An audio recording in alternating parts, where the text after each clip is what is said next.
Thank you, Tammy. So I'd like to start with a question.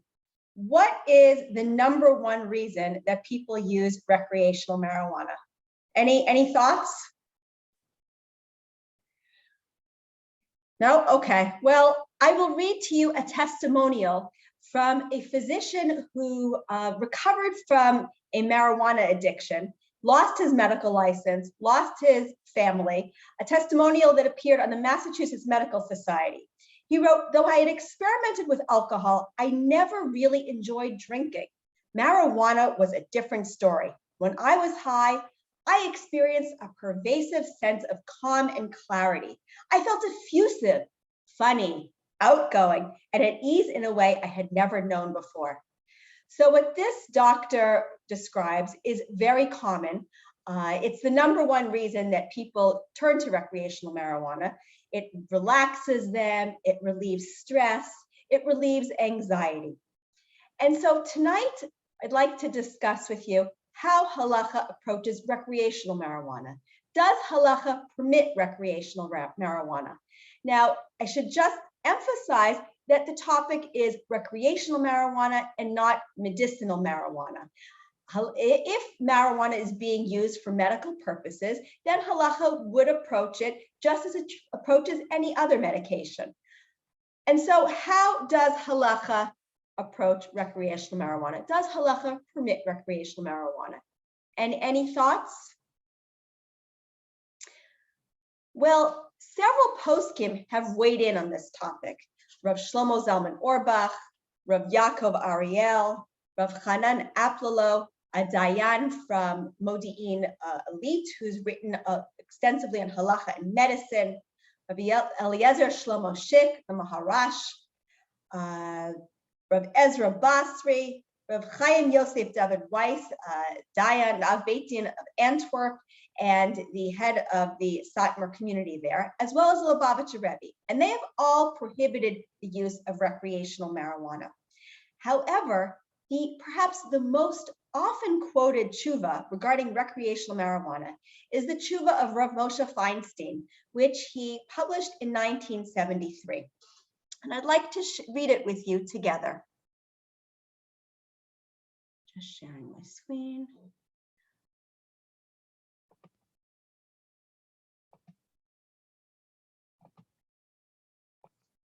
So Rav Moshe wrote the following: Hinei b'davar asher hitchilu eze bacharei mehayeshiva la'ashen hashish marijuana. Pashut shehu davar asur mikama ikarei dinim shabatara. Chada shehu mekalkel u'mekale et haguf. Va'af im nimseu anashim bri'im shelo mezik lehem kol kach v'mekalkel hu et hadat ve'enam yecholim lahavin davar la'ashoro shezeh od yoter chamor. שלבד שמונע עצמו מלימוד תורה, כראוי הוא מניע גם מתפילה וממצוות התורה, שעשייה בלא דת הראוי הוא כלא קיימם. ועוד שהוא גורם תאווה גדולה, אשר הוא יותר מתאוות אכילה קודמה, הצריכים לאדם לחיותו, ויש שלא יוכלו לצמצם ולהעביר תאוותם. ועוד שהאב והאם של אלו שמעשנים זה, מצטערים מאוד, אשר עוברים על מצוות כיבוד אב ואם, ועוד איכא איסור העשה דקדושים תהיו, כפירוש הרמב"ן בחומש, וגם הם גורמים לאיסורים הרבה אחרים לבד זה.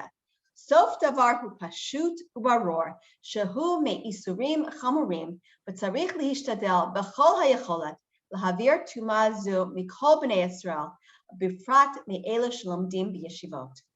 So Rav Moshe was asked whether it's permitted for the bacharim in the yeshiva, the young boys in the yeshiva, to smoke marijuana. And he says that it is asur. It is pashut. It is clear that it is asur, and he offers 7 reasons that it is asur. Number 1, it is makalkel et haguf. It harms the body. Number 2, it is makalkel et hadat. It impairs judgment. Number 3, it interferes with the performance of mitzvot.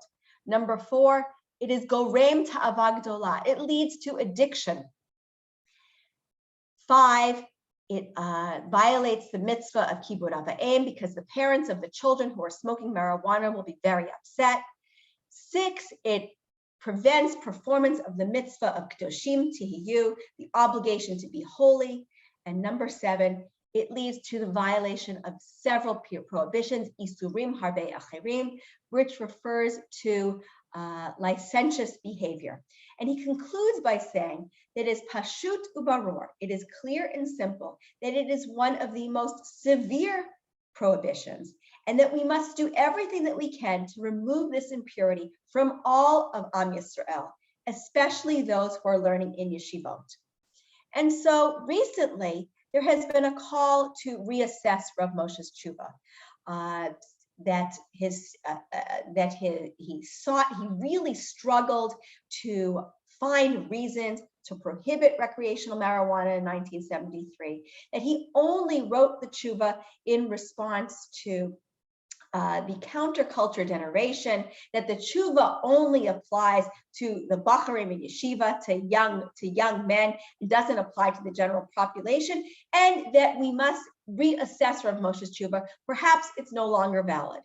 Now, what are some reasons that Rav Moshe's tshuva might have less validity today in 2022 than it did in 1973? And we're talking about marijuana obtained. We are talking about marijuana used recreationally. I see there's a question in the chat about what kind of marijuana we're talking about. We're talking about recreational marijuana, legal or illegal. So what are some of the changes that have taken place since 1973 that would render Rav Moshe's tshuva less valid, and some changes that might have made it even more valid today? Any thoughts? I think maybe today there are there's more research being done on the use of marijuana. We know now more about how it affects, what the side effects can be, and all the research that's been done to promote medical use of marijuana. I mean, you can also extrapolate from that onto the recreational use, I assume. I think so. That's a very good assessment, but there are several other layers to consider. And the first is that in 1973, marijuana wasn't really legal anywhere. Today, marijuana continues to be a Schedule I substance in the United States, which means that by federal law, use and possession of recreational marijuana is prohibited, but it's legal in 18 states. It's also legal in the Netherlands, it's legal in Spain, it's legal in Belize, it's legal in the Czech Republic, Jamaica, Costa Rica, Colombia, Canada, Georgia, Mexico, South Africa, Uruguay. Medical marijuana is legal in Israel, and it has been partially decriminalized, which means that prosecution for home possession of up to 15 grams is not enforced. And so it's legal today in so many places when it wasn't legal in 1973. Not only is it legal today, but everyone is using it. 91% of Americans believe that recreational marijuana should be legal. 95 million Americans have used recreational marijuana, 25 million in the last year, 22 million in the last month, 14 million use it regularly, and it's illegal where they live. So it's legal and everyone's using it. And so perhaps we should reassess Rav Moshe's tshuva. Maybe it no longer has validity in that environment. Arguing in favor of the continued validity of the tshuva is the fact that marijuana today contains 10 times the concentration of THC, tetrahydrocannabinol, the psychoactive substance of marijuana that causes the high, rendering all the potential dangers of marijuana even greater today than they were at the time that Rav Moshe wrote his tshuva. So what I'd like to do tonight is review together each of Rav Moshe's reasons for prohibiting recreational marijuana and determine whether they still have medical and halachic validity and whether the tshuva as a whole still has halachic validity. So let's start with Rav Moshe's first reason for prohibiting recreational marijuana. Excuse me, can I possibly suggest just one more response to your question about today, why it should be less or more prohibited than in that time? Please, go ahead. Okay, so today there are so many addictions that are so rampant in the world: alcohol, pornography, and marijuana is one of them. And therefore, maybe the approach should be even more, at least as mahmir, because the world is so, I don't know, parutz, I don't know how you say that in English, but because there's so many addictions out there, things are out of control. That's a very good point, and we will spend a great deal of time talking about addiction in Halakha and the addictive potential of marijuana, which is especially a concern given the higher THC concentration today than it was when he wrote the original tshuva. Thank you for pointing that out. So his first criticism is that recreational marijuana, first reason to prohibit it, is that recreational marijuana is makalkel et haguf. It harms the body. Now, critics of his tshuva would point out that there is no definite scientific evidence that marijuana harms the body. No one's ever died of a marijuana overdose, they would say. They would say that there is no evidence that marijuana poses a sakana vada'it, a certain danger, or even a safek sakana, a possible danger.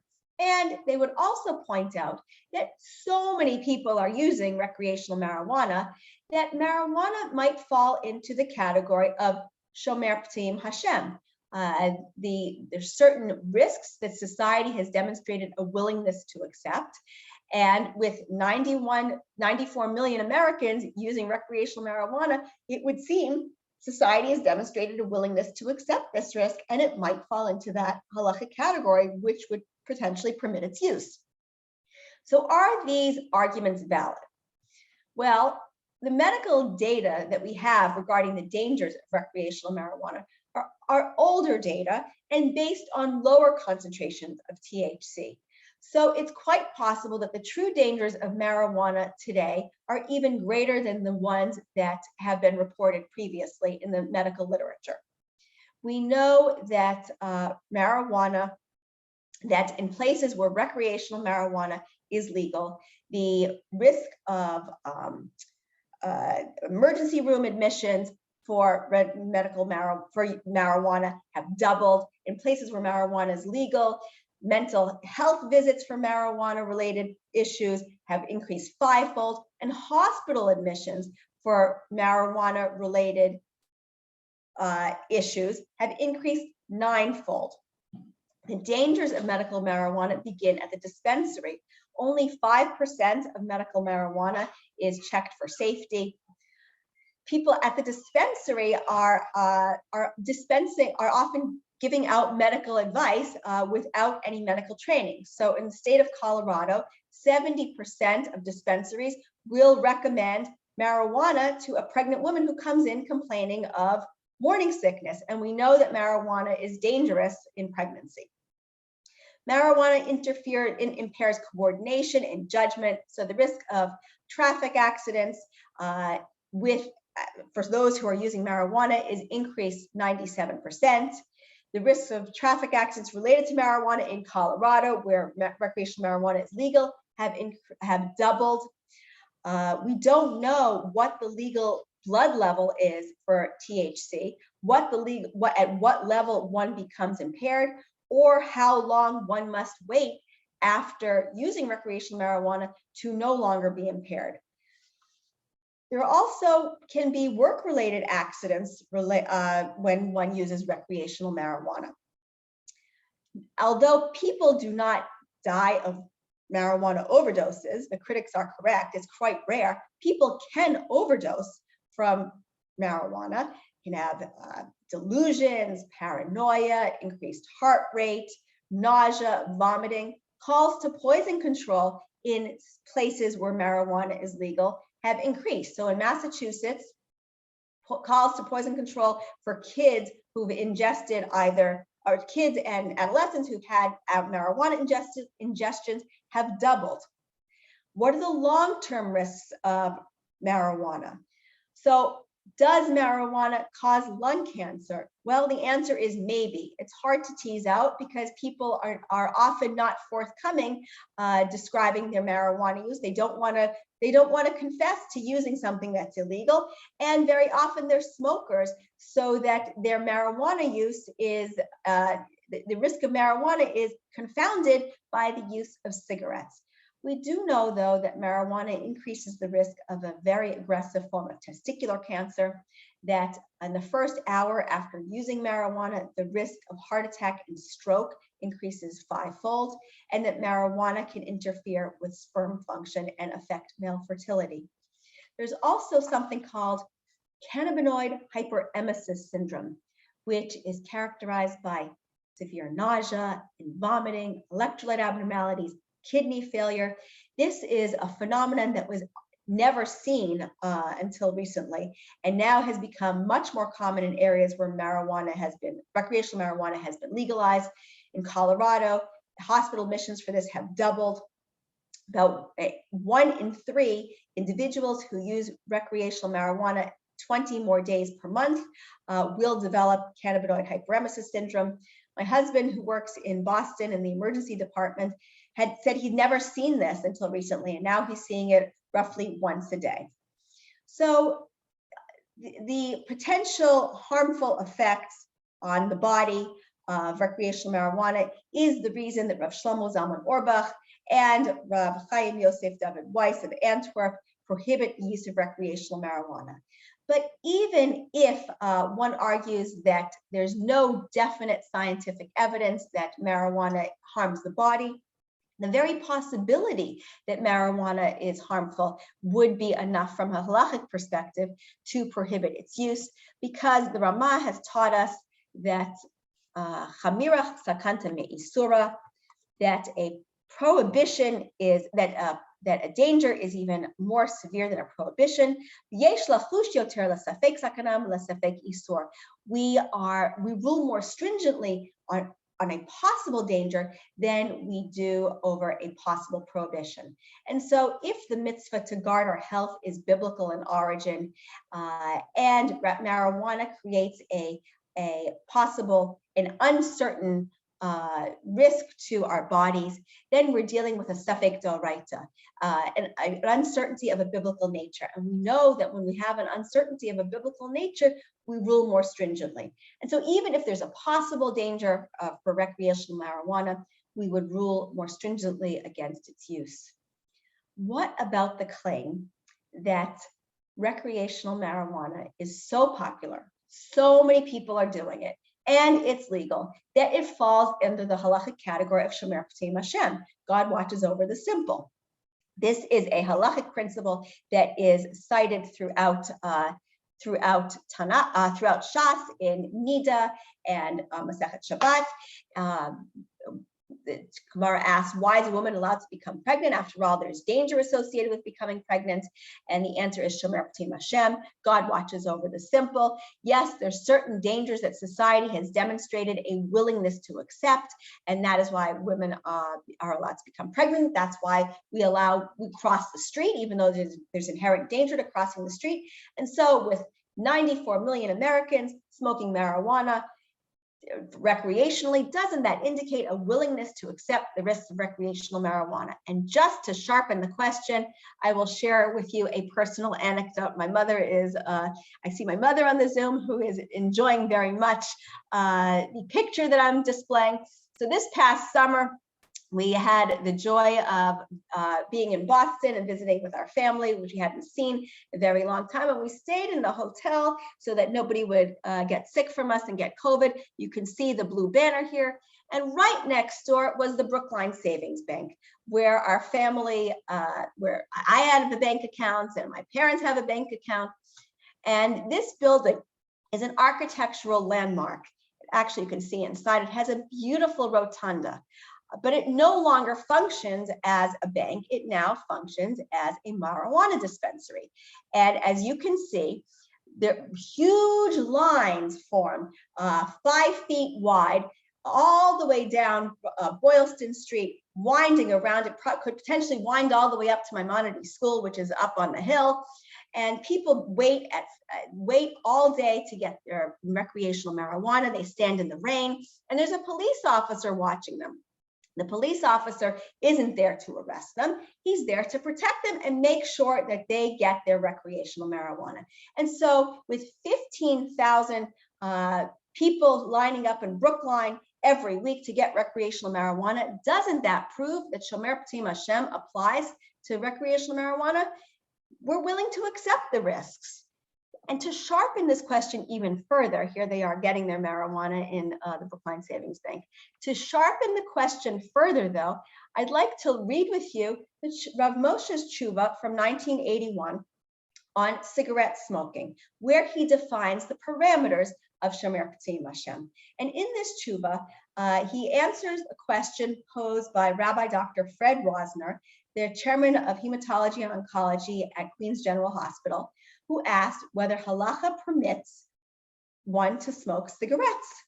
And Rav Moshe answers, Hineli ten klal lahada amru Shomer P'tim Hashem b'Shabbat u'benida b'shnei dvarim she'ika b'hem chashash sakanta v'lo zahiri bahu. We have this halachic principle of Shomer P'tim Hashem, which appears in Masechet Nida and Masechet Shabbat, and it applies when there is a possible danger and people are nevertheless not careful. They're not careful with this danger. And he writes, Nira pashut de badavar de ika harbe shalo kasha lehu lebriutam klum kagon harbe minei ochlim shaha'inshi nehenin mehem bioter kebasara shmena udvarim charithim bioter vel kasha ze lebriutan shal kama inshe leika beze isor mele ochlan mitzad chashash sakana me'achar de harov inshe lo mistaknim mize v'hakilkul lachlot mize hu al kol panim rak miut katan. Cancer. So he says there are certain things that lots of people eat, like fatty foods, like spicy foods, that the vast majority of people eat and don't get sick from. And only a tiny number of people get sick from them. And the same thing is true of cancer. And he goes on to say, ואף במחלות מסוכנות הוא קטן ביותר, אף שמעלה כבודו, ראה הרבה חולים שמעלה כבודו, שהוא רופא ונמצא בבית החולים ורואה כמעט בכל יום חולים בסרטן הריאה והגרון וגם באיברים אחרים שנמצאו יותר באלו שמעשנים סיגריות, וכן הוא נמי גם בשאר בתי חולים. מכל מקום, ודאי כל החולים הנמצאים בבתי החולים, וגם בצירוף אלו שלא באו לבתי חולים, הוא מיוטה לגבי אלו דעלמא שנמצאו בבתיהם שלא נכללו כלל, ובחשש כזה אמרינן שומר פ'tim Hashem.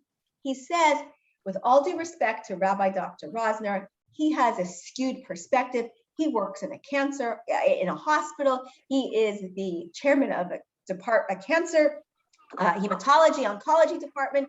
And so he sees a lot of people who have cancer and smoke cigarettes, but the vast majority of people who smoke cigarettes are not in the hospital and they're just fine. And so under these circumstances, when the vast majority of people use this substance and are fine, we can say Shomer P'tim Hashem, and he permits one to smoke cigarettes. He goes on to say that it's asur to become addicted, it's prohibited to develop a nicotine addiction, and that one should not allow his children to become used to smoking cigarettes.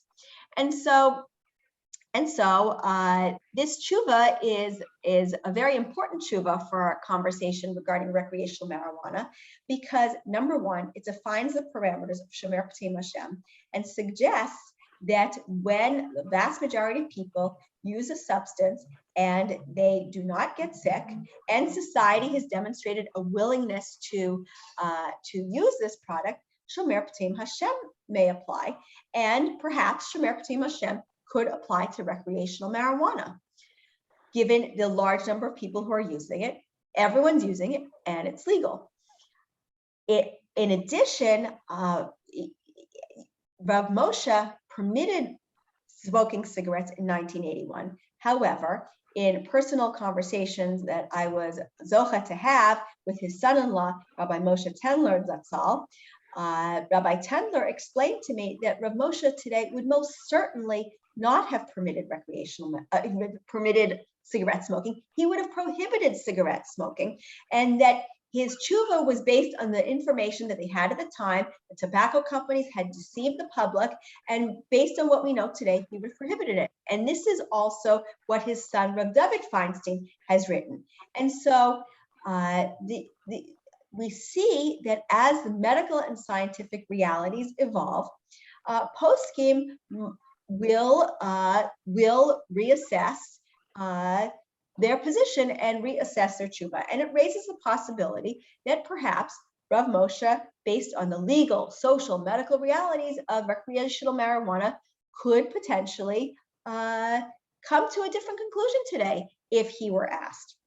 And so the question stands, does Shomer P'tim Hashem apply to recreational marijuana? I think that it's very difficult to argue that it does, given that Rav Moshe wrote an extensive tshuva on recreational marijuana, in which he does not invoke Shomer P'tim Hashem.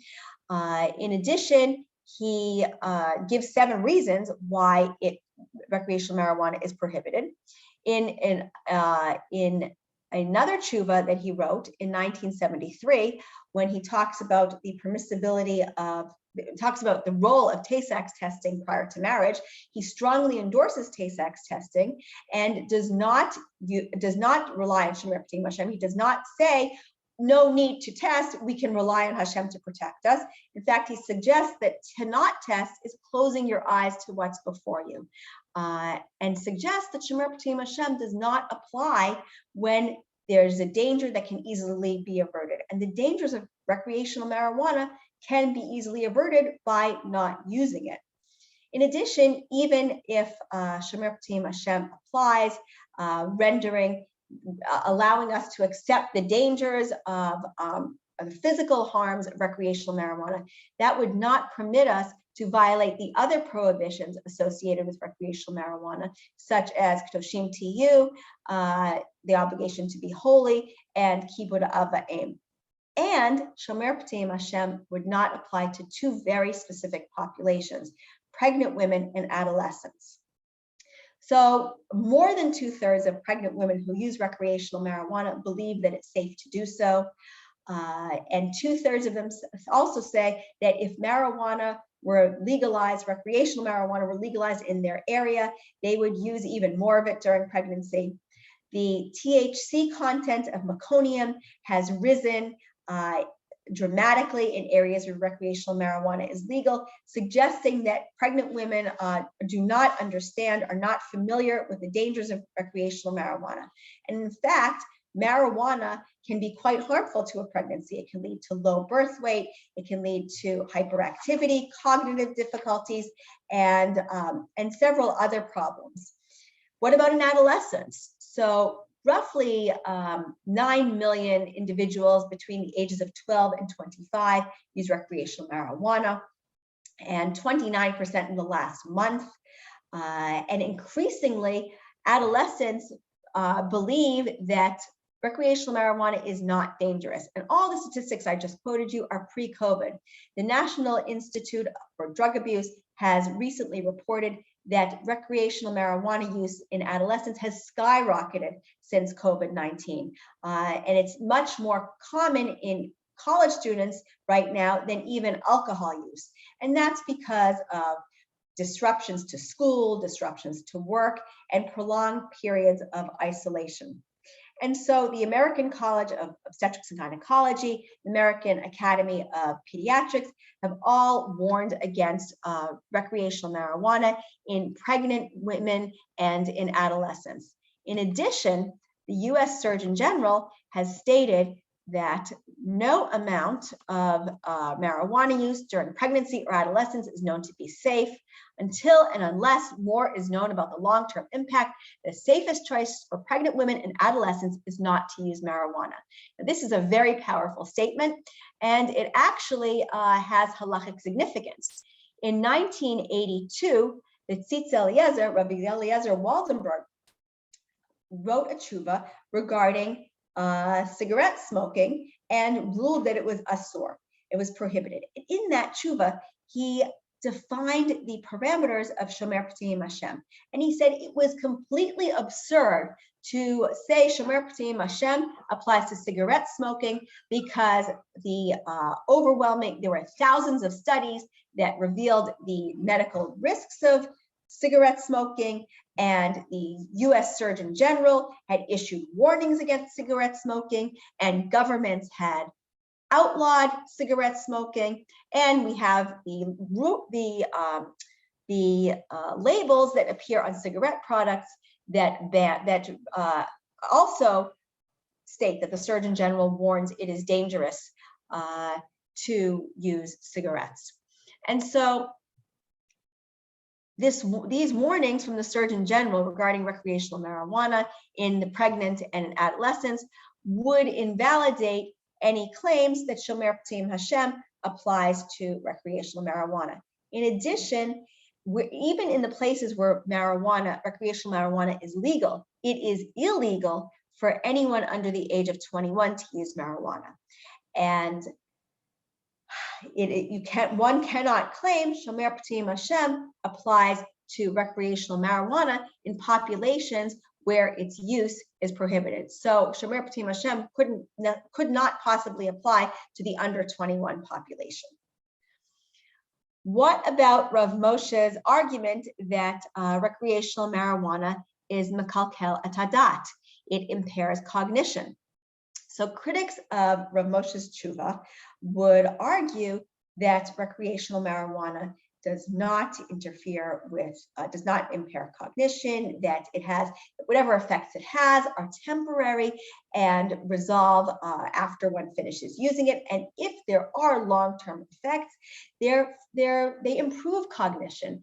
It is l'taken et hadat.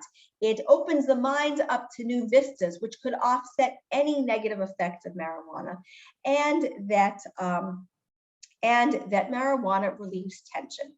So are these claims valid? Well, the number one reason, as we said, that people use recreational marijuana is to achieve some level of kilkul dat, to achieve some level of impaired judgment. And this takes place very quickly after one uses marijuana. In the first few minutes after using it, the THC levels rise in the blood and start to affect judgment, and can persist for hours or days afterwards. So that someone who is using recreational marijuana on a daily basis might actually be functioning in a permanent level of kilkul hadat. Recreational marijuana also can increase the risk of schizophrenia and mental illness. And marijuana can impair memory. So for every 5 years of use, recreational marijuana will lower one's performance on a verbal memory test by 0.13 standard deviations. What does that really mean? Well, if you have two individuals who've used recreational marijuana for 5 years, one of them will remember one less word out of 15 words he will forget on a verbal memory test, which doesn't sound like a lot. It doesn't sound like major impairments in memory. However, if one smokes or uses recreational marijuana for 30 years, it will lead to forgetting 6 out of 15 words on a verbal memory test. And if one's used recreational marijuana for 40 years, one will forget 8 out of 15 words. So the majority of the words that one's being tested on. And Rav Hanan Aplalo has suggested, points out that there is a prohibition to actively engage in any activity which interferes with memory. He cites the pasuk, "Hishamer lecha ushmor nafshecha ma'od, pen tishkach et hadvarim, v'keta amar Reish Lakish, kol hamishkach davar echad mitalmudo, over belav hishamer lecha. V'Rabbi Natan bar Yitzchak svarale de over begimel lavin." He quotes the Gemara in Menachot. So they're based on the pasuk from Devarim, take utmost care of yourself so that you don't forget the things that you saw with your eyes. The Gemara derives a prohibition against actively engaging in activities which interfere with memory. Reish Lakish says it violates one negative prohibition, and Rabbi Natan bar Yitzchak says it violates 3 negative prohibitions. And he goes on to say that yes, people forget things, and it's a normal part of aging, and that's not what the Gemara is talking about. That would not fall into this category. But when one takes drugs and does something that will actively affect memory, one violates these prohibitions. Now you might ask, Why does Halacha care about kilkul hadat? Why is there a problem from a Jewish perspective with doing something which interferes with cognition? So in personal conversations the Lubavitcher Rebbe had, he explained that marijuana is a substance that gives you a false sense of something. But after the initial experience, when you try to grab hold of it and define it, the sensation slips into the realm of fantasy. This is because it's not coming from the inside, it's coming from the outside. Therefore, he says it's not a legitimate means to a religious experience. Now, I've heard people say, I was high, I got high, and I connected to Hashem. I was able to connect to Hashem by being high. How does Halacha view that? And so Rav Soloveitchik teaches that people speak about religious experiences today, trying to stimulate religious experiences through drugs or all kinds of acrobatics while actually engaging in idolatrous practices. But one cannot get a religious experience, that is a Jewish religious experience, without utilizing the materials of Halacha. And so connecting through Hashem, through substances, is not, in Rav's opinion, is not a legitimate religious experience.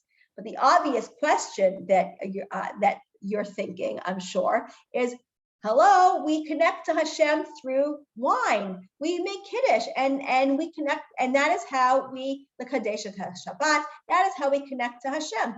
Why can we connect to Hashem through wine and not through other substances, not through marijuana? And so hold on to that question because we will address it shortly. There is also the argument that critics of Rav Moshe's tshuva will raise, which is that recreational marijuana helps relieve tension. And in 3 tshuvot, Rav Moshe actually permits incurring risk for non-medical purposes. So he permits one to undergo blood drawing for financial benefit, for no medical benefit at all. He permits a woman to diet purely to improve her appearance and incur the risks and pain of dieting. And he permits an individual to undergo plastic surgery, a young woman to undergo plastic surgery, even though there are risks associated with it, purely to relieve her tsar, her mental anguish. And so if it's permitted to undergo blood drawing for financial benefit, and if it's permitted to diet purely to improve one's appearance and how one feels about one's body, and it's permitted to undergo plastic surgery to relieve mental anguish, then certainly Halacha would permit using recreational marijuana to relieve tension. Now, is that argument legitimate? I believe that it is difficult to extrapolate from those 3 examples to recreational marijuana. In terms of blood drawing, there is Talmudic precedent for blood drawing and there's minimal risk involved. In terms of dieting, it can be done when it's done properly. There actually, in a non-restrictive way, there actually is a medical benefit.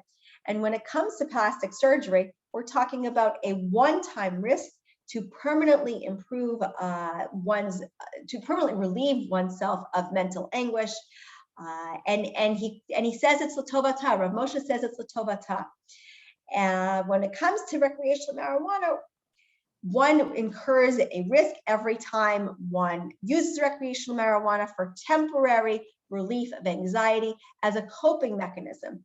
And tension, anxiety are very low levels of psychological distress, a far cry from mental anguish. It's also hard to argue that recreational marijuana, with all its inherent risks, would be l'tovata, in a person's best interest. And in addition, these 3 examples of blood drawing and dieting and plastic surgery do not lead to impaired cognition. They have no psychological effects, no effects on judgment. And we know that using recreational marijuana to relieve tension doesn't always work. At low doses, recreational marijuana can relieve tension, but at higher doses, it actually can increase anxiety. So now to addiction. What about Rav Moshe's claim that argument that recreational marijuana increases the risk for addiction. It is associated with addiction. So critics of his tshuva would argue and have argued that recreational marijuana almost never leads to addiction, and certainly is not a gateway drug. It does not lead to progression to other illicit or dangerous substances. Is this in fact legitimate? So we know that roughly 1 in 8 individuals who use recreational marijuana will go on to develop cannabis use disorder. There are 4 million people in the United States who suffer from cannabis use disorder. 138,000 have sought treatment for it. Cannabis use disorder runs the range from dependence to addiction, and 9% of users have developed dependence. 17% among those who use recreational marijuana below the age of 18. And in fact, marijuana can serve as a gateway drug. And all the risks of addiction associated with recreational marijuana are even greater today than when Rav Moshe wrote his tshuva, given the higher THC concentration today compared to 1973. So what does Halacha have to say about addiction? Well, Psachim Daf Kuf Yud Gimel Amud Bet quotes Rav, who tells his son, Lo tishti sama, don't drink medications. And Rashi explains why: lest you become addicted, or you will waste all of your money on these substances. And the Rashbam says, don't use drugs, even for medical purposes, unless there's no other treatment available. Why? Why would Judaism take such a hard line against addiction? Masechet Baba Metzia explains, Ki li bnei Yisrael avadim, avdihem v'lo avadim la'avadim. They derive from the verse, Ki li bnei Yisrael avadim, the Jewish people are my slaves, that Jews must be the slaves of God and not the slaves of slaves, not slaves to another individual, another human being, and not slaves to a substance. And an addict is a slave to that substance. The Chafetz Chaim took a very strong stand against addiction when he visited smokers, and he yelled at them and said, "Why you should stop smoking?" And they turned to him and said, "We can't, we're addicted." He said to them, "Who told you to become addicted in the first place?" Even though Rav Moshe Feinstein does not prohibit cigarette smoking, he does prohibit nicotine addiction. And one of the reasons that Rav Chanan Aplilo prohibits recreational marijuana is the propensity for addiction. So the critics of Rav Moshe's tshuva point out that there are many, many addictive substances that Halacha nevertheless permits. So, for example, Halacha permits us to drink Diet Coke. That one's for you, Rabbani Oshra, a comrade in arms. Halacha permits us to drink coffee, to drink energy drinks, to eat chocolate, all potentially addictive substances. Halacha permits us to smoke. Halacha, the critics say, Halacha permits us to use pain medicine, which is potentially addictive. Halacha permits us to use alcohol, that is also potentially addictive.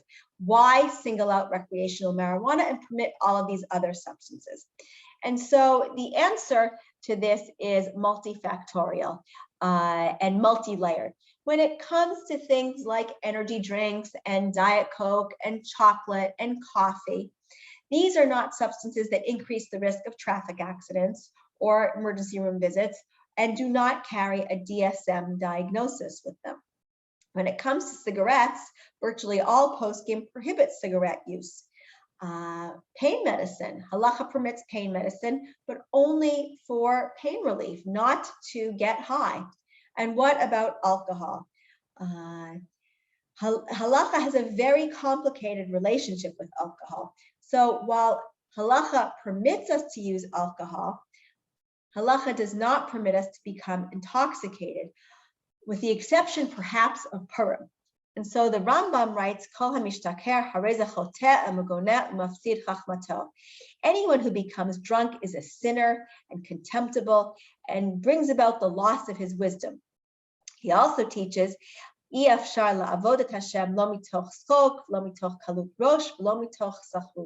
one may not worship God through intoxication. And so why does Halakha distinguish between alcohol, which is permitted, and marijuana, which is prohibited? Well, Halakha permits alcohol, but Halakha does not permit intoxication. And the primary reason people use recreational marijuana is to achieve some level of kilkul hadat, which Halakha prohibits.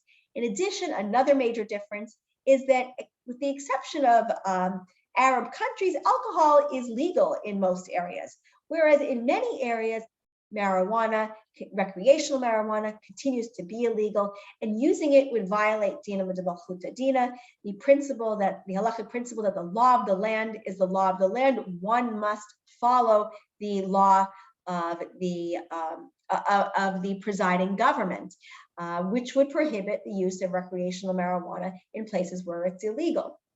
In addition, we have a very clear sense of how much alcohol leads to intoxication, what the blood alcohol level is that is associated with intoxication, and how long we must wait after becoming intoxicated to go back to our regular activities, how long it takes for our judgment to return.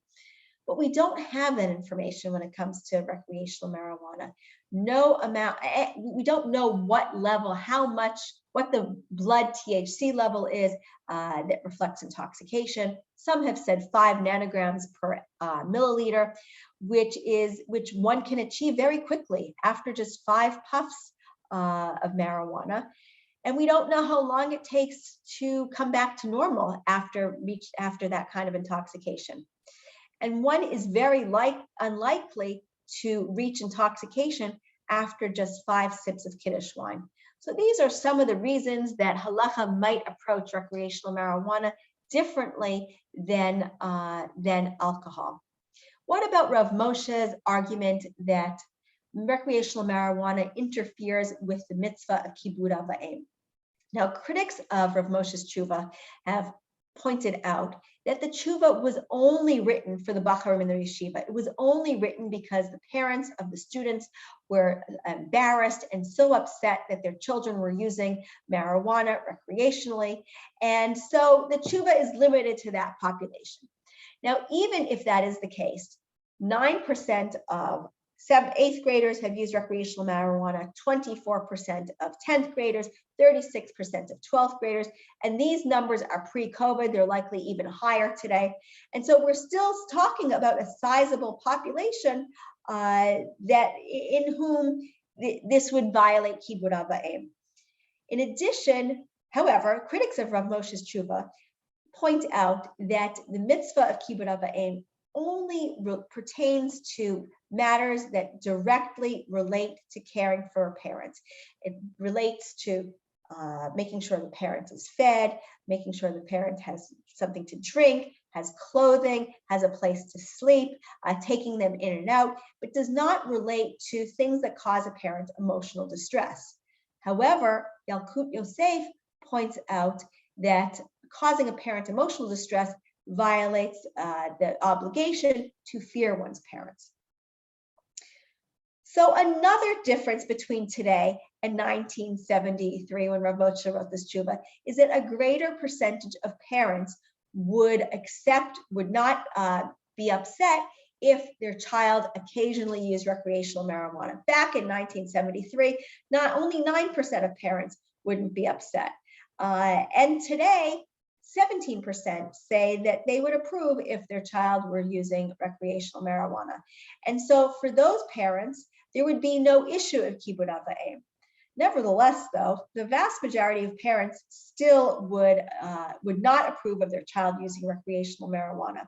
And even if the parent was in favor of it and say, hey, come smoke marijuana with me, let's do this together, it would be asur, it would be prohibited for the child to do so, because kibud av va'em does not override, or does not permit us to violate prohibitions, override prohibitions, either biblical or rabbinic. What about Rav Moshe's sixth argument for prohibiting recreational marijuana, that it violates the obligation of Kedoshim Tiyu, the obligation to be holy as defined by the Ramban?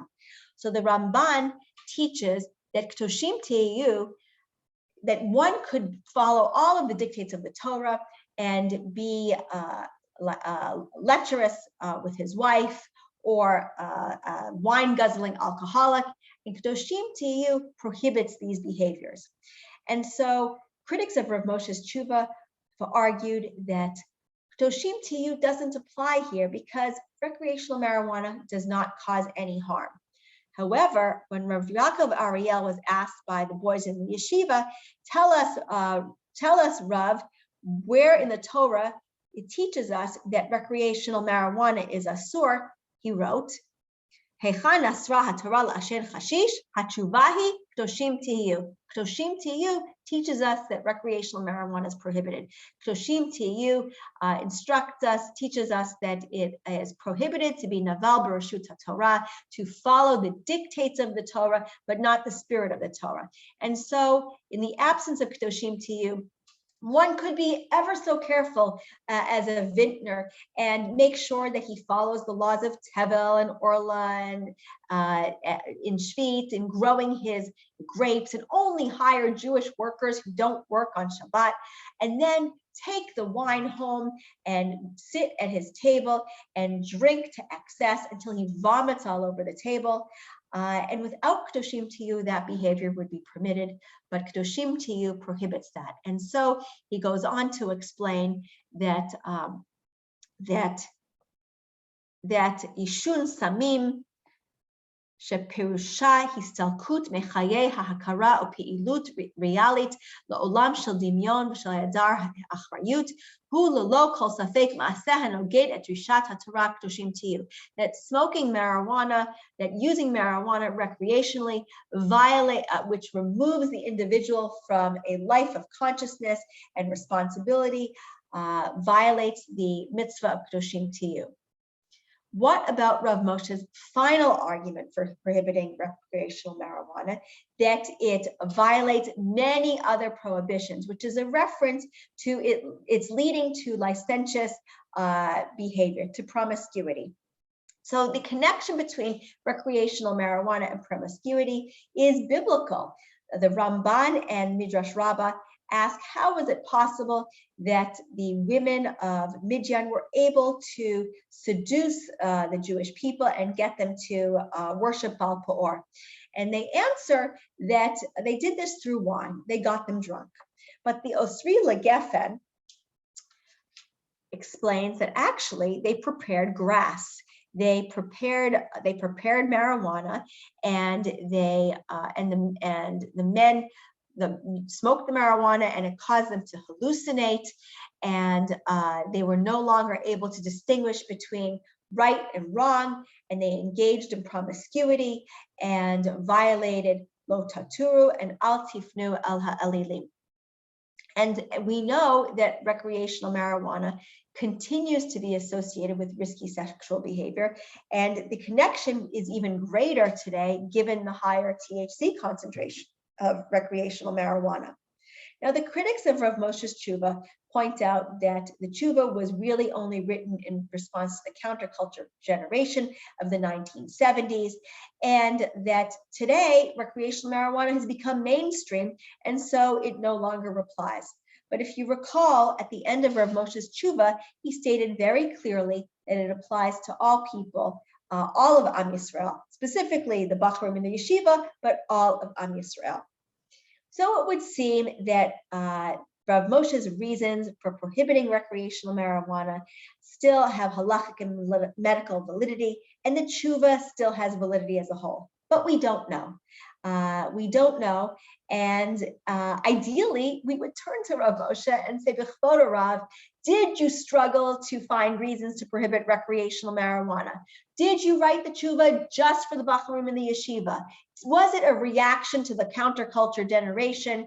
Do the reasons that you gave to prohibit recreational marijuana still have medical and halachic validity today? Does the tshuva still stand as a whole?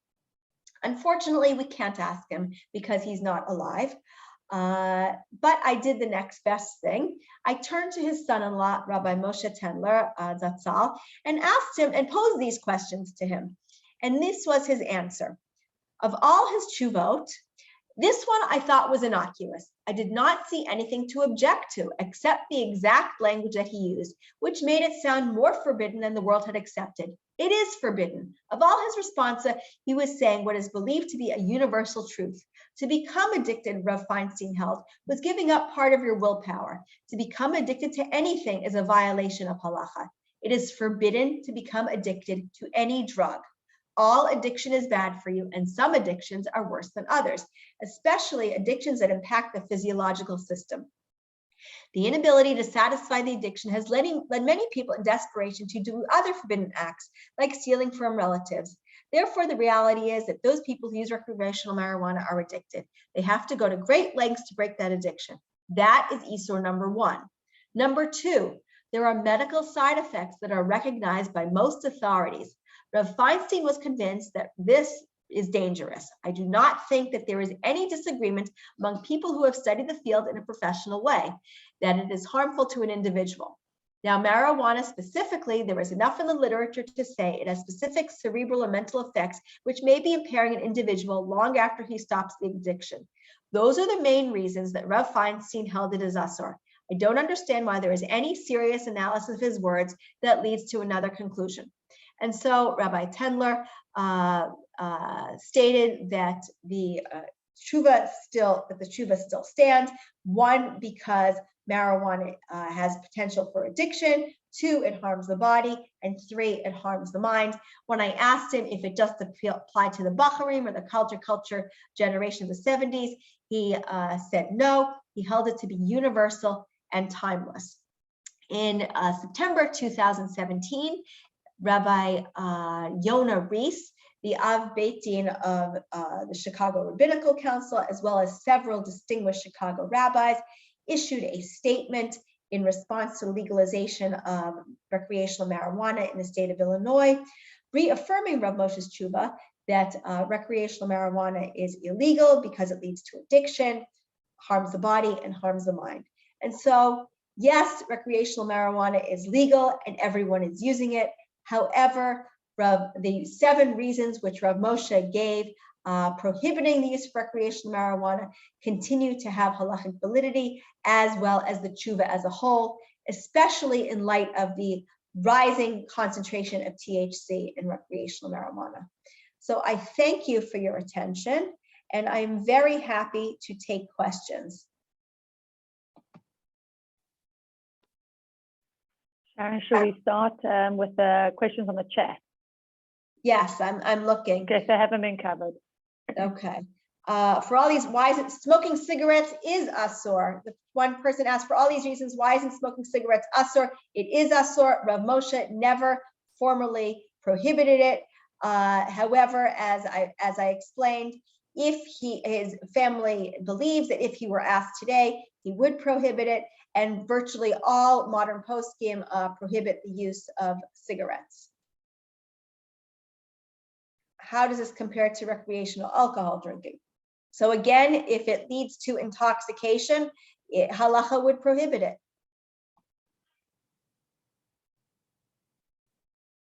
If the substance is inherently addictive, then wouldn't it be de facto asur? I believe that is correct. Any substance that is addictive would be prohibited in halacha, whether it's opioids, whether it's marijuana, whether it's cocaine, methamphetamine, or some other substance. Are there other questions?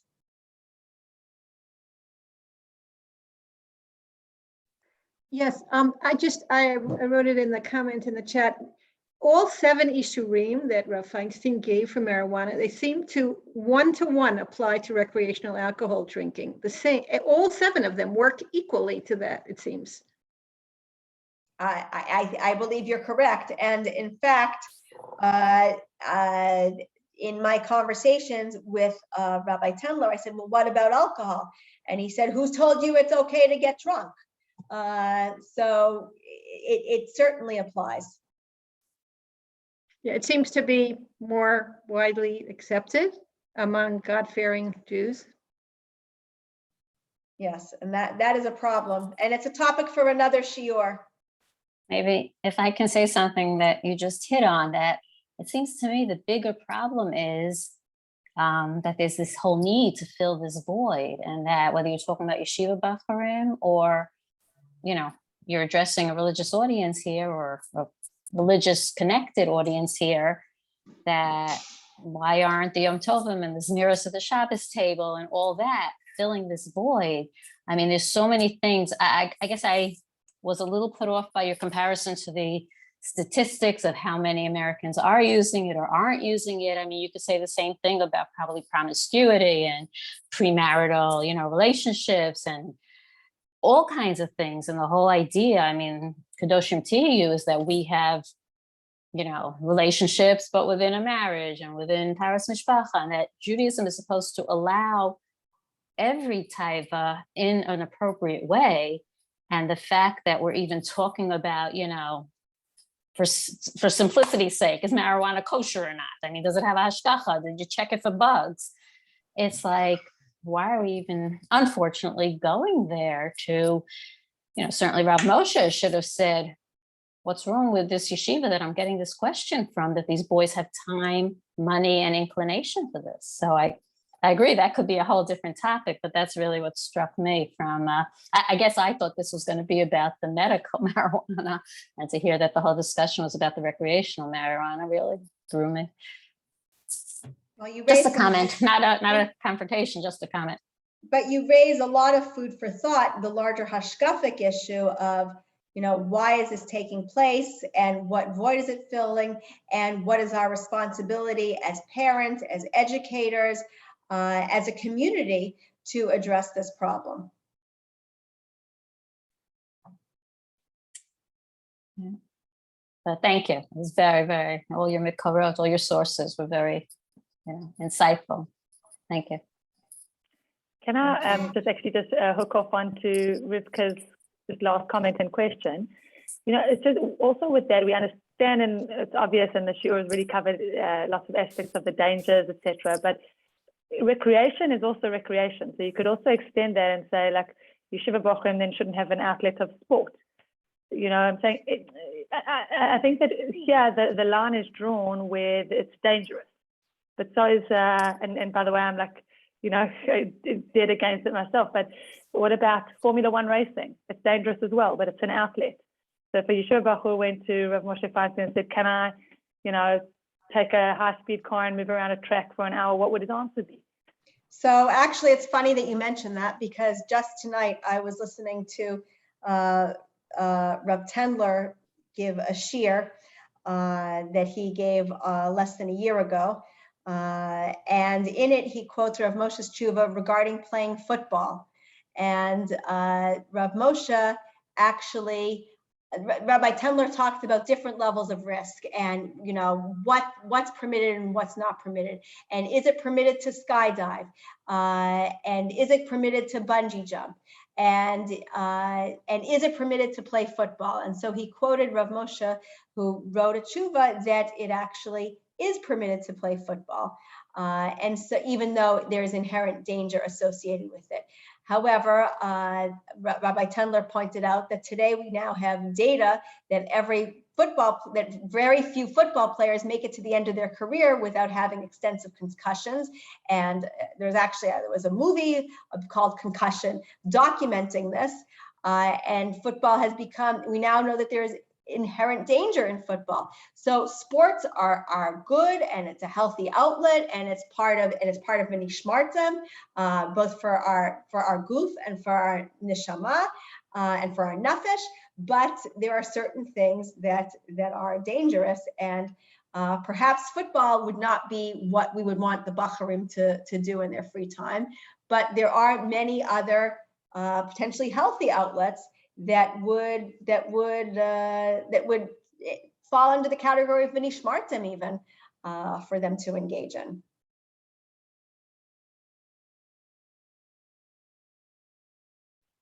Okay, so we're going to say if there aren't any more questions, Sharon, thank you so much for that really unbelievably interesting and thorough study.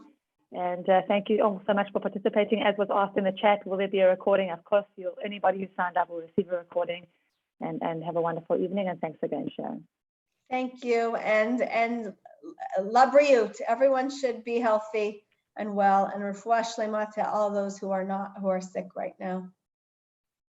Amen. Amen. Thank you. Thank you. Thank you. Thank you. Good night.